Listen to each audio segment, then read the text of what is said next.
What's up everybody and welcome to the cave. I'm GrizzlyKaun, and for better or for worse, it's worse. It's so much worse. I went last night to see the Mandalorian and Grogu. Did it meet my expectations, and why is it utter garbage? Warning, spoilers ahead, but fear not, you are not missing anything by just staying home. Let's get into it. I would just like to start this off by saying I know what this was going into it. I've seen all the Mando content, I've seen all the trailers, yes, even that terrible Super Bowl ad. I saw the reviews coming out earlier in the week that even at its best just called the film boring. I never expected perfection, I never expected this to be the film of the year. In other words, you could say my expectations for this film were at the bottom floor. Yet somehow, Lucasfilm was able to surprise me and take me down to the basement level by the time I left that theater. Now, I'm sure you're wondering how such low expectations could leave me further disappointed than I ever imagined. Well, where to begin? You know what? Let's start with the good. I actually enjoyed the setup of the scene that takes place within the first couple of minutes, and the CGI for the most part, and the sets looked pretty good. Okay, there you go. That's actually the best I can do, because even the opening scene that I liked gave me a reason to be pissed off. The entire opening scene before the opening credits start to roll perfectly encapsulates what the Mandalorian series should have been this entire time. Mando tracking down a villain of the week with some fun Western style and maybe even dip into a little John Wick style action. Mando is tasked with hunting down an Imperial warlord that is keeping hold of a section of the Outer Rim. He does just that, ends up killing the target, and gets into some fights along the way. Why couldn't we have just gotten this from the beginning? But I digress, this is just the start of our problems. My first real issue started the moment Mando made this shot right here. Now it's a bit blink and you'll miss it in the trailer footage, but what do you notice is missing from the trooper that Mando just shot? Anyone?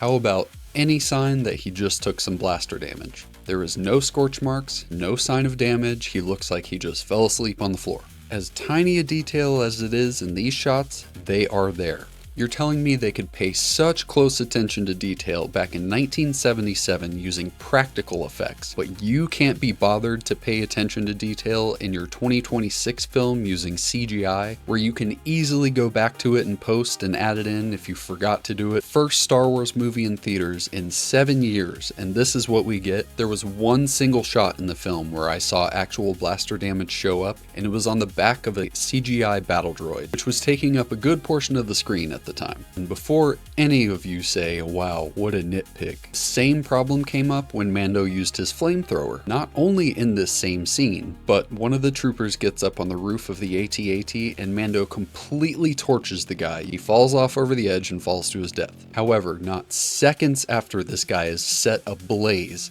the fire goes out and there is no signs of scorch marks of any kind on his armor. You would never know that he was just set on fire. No blackening, no scorch marks, not a single detail. If you couldn't tell, this lack of detail drove me absolutely insane throughout the entire film, and believe me, there's plenty more instances. The music. Oh my god. Ludwig really took a shit on this one. It starts off really strong, actually. As much as Mando pisses me off, I've always liked the music. It felt unique, but not so far tonally away from the rest of Star Wars. But once Mando reaches the planet where he's starting to track down Rada the Hutt, there's this synthwave song that starts to play. Now I like synthwave, but bro, this is Star Wars. He wasn't in a nightclub. He wasn't in some scummy underground gangster base. This music was just supposed to set the mood, but it's synthwave mixed with like flutes and drums and shit that they use in the regular Mando theme. That's not Star Wars. Star Wars is grand in scale, horns, orchestra, hell,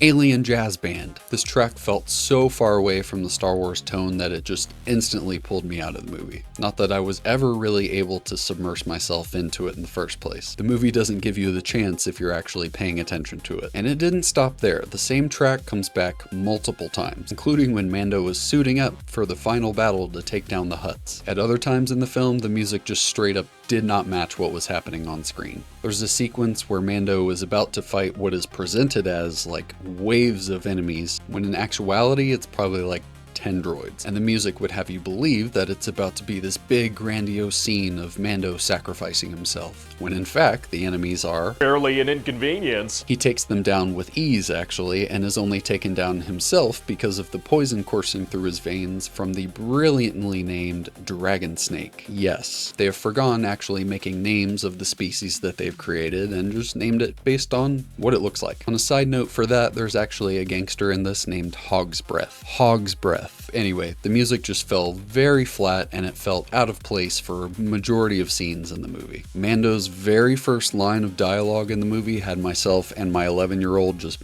bursting out laughing. By this point, you've seen him take down several enemies and doing his very best to look badass. But holy shit, the second he opens his mouth. What are you waiting for? Additionally to this line, he says something like, "Get on!" But there is a damn good reason why the whole line isn't in the trailer. It is the weakest delivery after watching him take down enemies. It sounds something more like, "What are you waiting for? Get on!" Like, hilariously weak and bad. You could swear that he was gonna flick his wrist while he was saying it at any point. Pedro, just come out of the closet already. And as bad as his first line is, it never gets any better. Pedro gives off no enthusiasm at all through the entire film. I expected as much, but it would have been nice to be pleasantly surprised by some actual feeling from the character. But Mando's delivery problem is unfortunately not unique. Sigourney Weaver didn't come off much better. In fact, I will shout out Jeremy from Geeks and Gamers because I feel like he said it best. Sigourney comes off like a McDonald's employee that you can tell just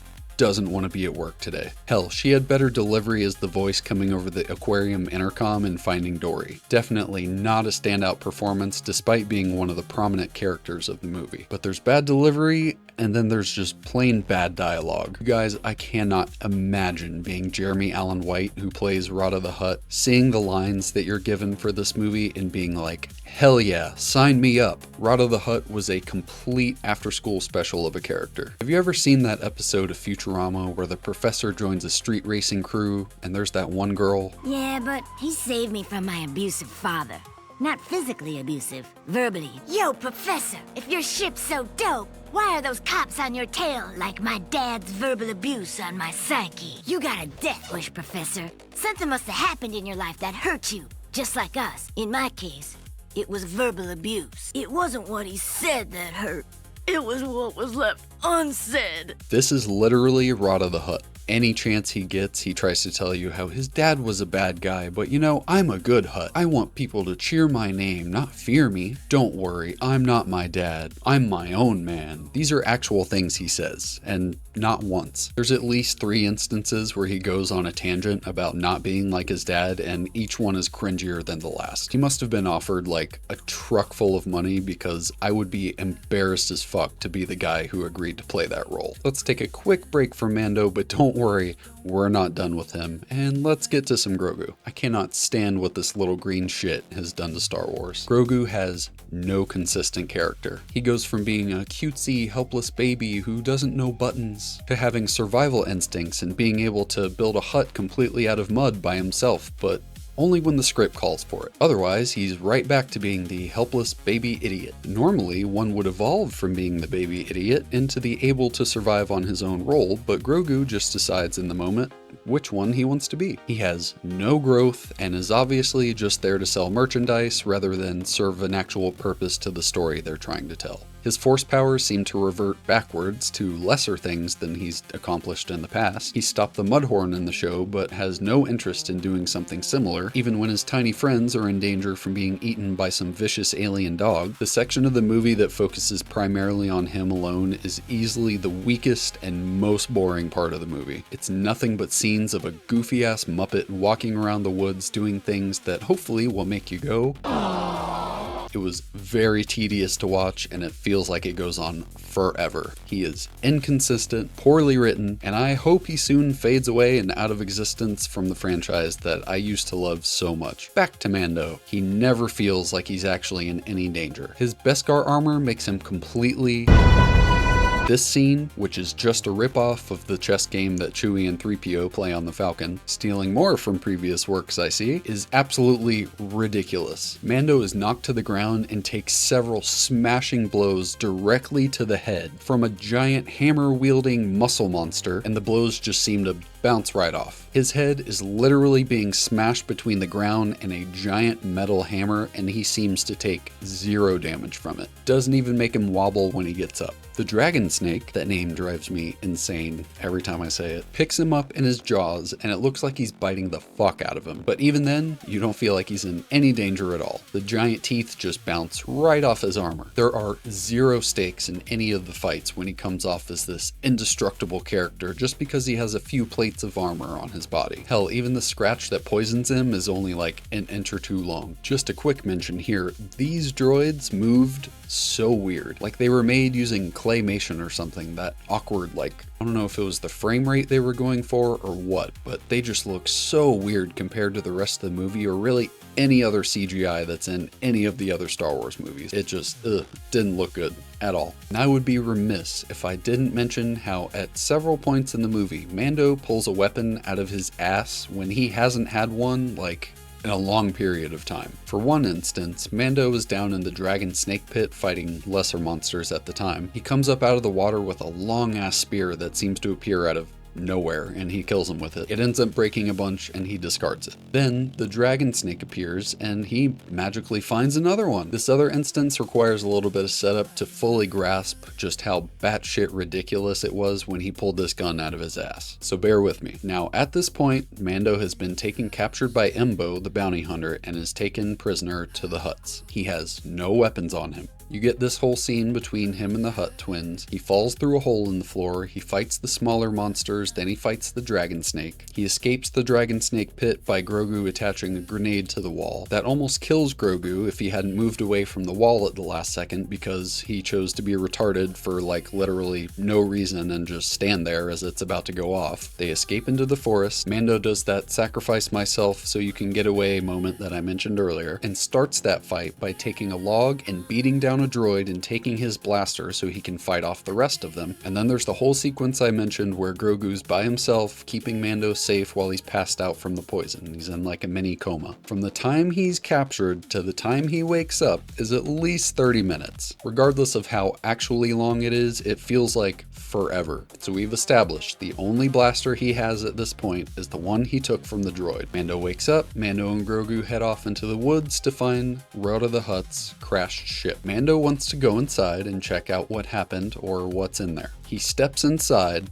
and this motherfucker pulls his blaster out of his holster. Not the blaster he got from the droid, not a blaster he found on the ground, his signature blaster that he carries on his hip and has carried throughout the series. Where did you get that? Grogu didn't have it. It's almost as big as Grogu is tall. He wasn't hiding it in his little fanny pack, I can tell you that. Where did you get that? It makes no damn sense. And that just seems to be the central theme of this movie. Nothing makes sense and there's no attention to detail. Now, I could go on and on. There's so much in this movie that just had me mind blown and not in a good way at all. Like, in the worst way you could think of, actually. So much of this was just, hey, this is a thing in Star Wars, let's put that in there. Member berries and callbacks to better times without any actual care of the little things that help this cinematic world to have that lived-in feeling. There's never any stakes, there's never any danger. The good guys are treated with kid gloves, and the bad guys meet quick ends if they meet an end at all. This was like watching a Muppet movie with a Star Wars skin. That thought was in my head for so long. Like I said, I never had high expectations for this movie, but good lord, I didn't think it would be this bad or that I would have so many problems with it. What I thought would just be another mid-project turned out to be something that came off as cheap, underwhelming, and poorly put together. A flat-out disappointment. For something so disconnected from the rest of the Star Wars story, it is amazing to me how much I just did not like this. Overall, Mando and Grogu gets 2 out of 10. Visually, it looks okay, and literally that's the only thing keeping this from being a flat-out 0. Plain and simple, it is a boring, tedious watch that is just not worth the time. The lack of attention to detail is just mind-boggling, and nothing fits where it should the way they clearly wanted it to. Congratulations on your return to theaters after 7 years. Try not to flop too hard. Better luck next time with Starfighter, hopefully. If you enjoyed the video, please be sure to smash that like button and subscribe to the channel so you never miss future content. Also be sure to tune in Mondays at 12 p.m. p.m. Eastern for some gaming live streams. So until next time, I'm GrizzlyKaun, and remember, the cave is always open.